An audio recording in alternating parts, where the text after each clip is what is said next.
I yield to the gentleman from Virginia. Thank you, Ranking Member Fox. It's interesting that we take an amendment to help prohibit illegal employment in our country, to require E-Verify that would ensure only those who were legal could work at employers receiving these federal funds under WIOA. And as the majority party tends to do, we twist that into something it's not. Hey, this is anti-immigrant.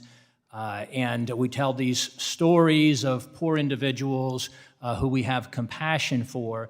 And the gentlelady from Minnesota said, hey, this is a solution in search of a problem, which is what the minority always does. 2.2 million illegal crossings last year. 2.2 million illegal crossings last year. 160 different countries.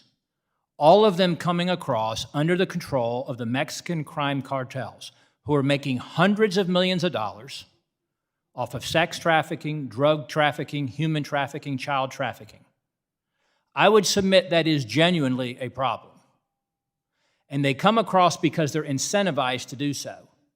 And one of those incentives to do so is we do not prohibit illegal employment in this country, let alone illegal entry. So I would submit that is a genuine problem that needs to be addressed. And I just came from a caucus meeting where we had Secretary Mayorkas. And I asked him, his responses were off the record. I won't say what he said, but I asked him, what is the end game here? We're eliminating one more of the Trump tools that were working, Title 42, which allowed us to turn back over 1 million over the last 3 years. What's the end game? It's estimated that rescinding Title 42 is going to take the crossings from 2 million up to 5 million in the next 12 months. That it's going to triple it from 7,000 a day to 18,000 a day. And I asked Secretary Mayorkas, what is the end game here? And I asked my Democrat colleagues here, what is the end game?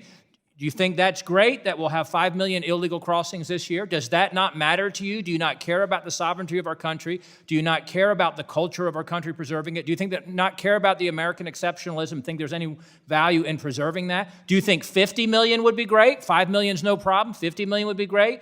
Secretary Mayorkas does not deny that it's happening. And Jay Johnson, who was the Secretary of Homeland Security under President Obama. Jay Johnson, just this morning, I watched him on a news show this morning, confirming 7,000 a day. And his words were, this is overwhelming the Biden administration. So I reject the notion that this is a solution in search of a problem. It is a problem at our border, and just trying to require that only those who are eligible to work here legally are able to work here legally is the context and the purpose of this amendment. And I yield back, Mr. Chairman.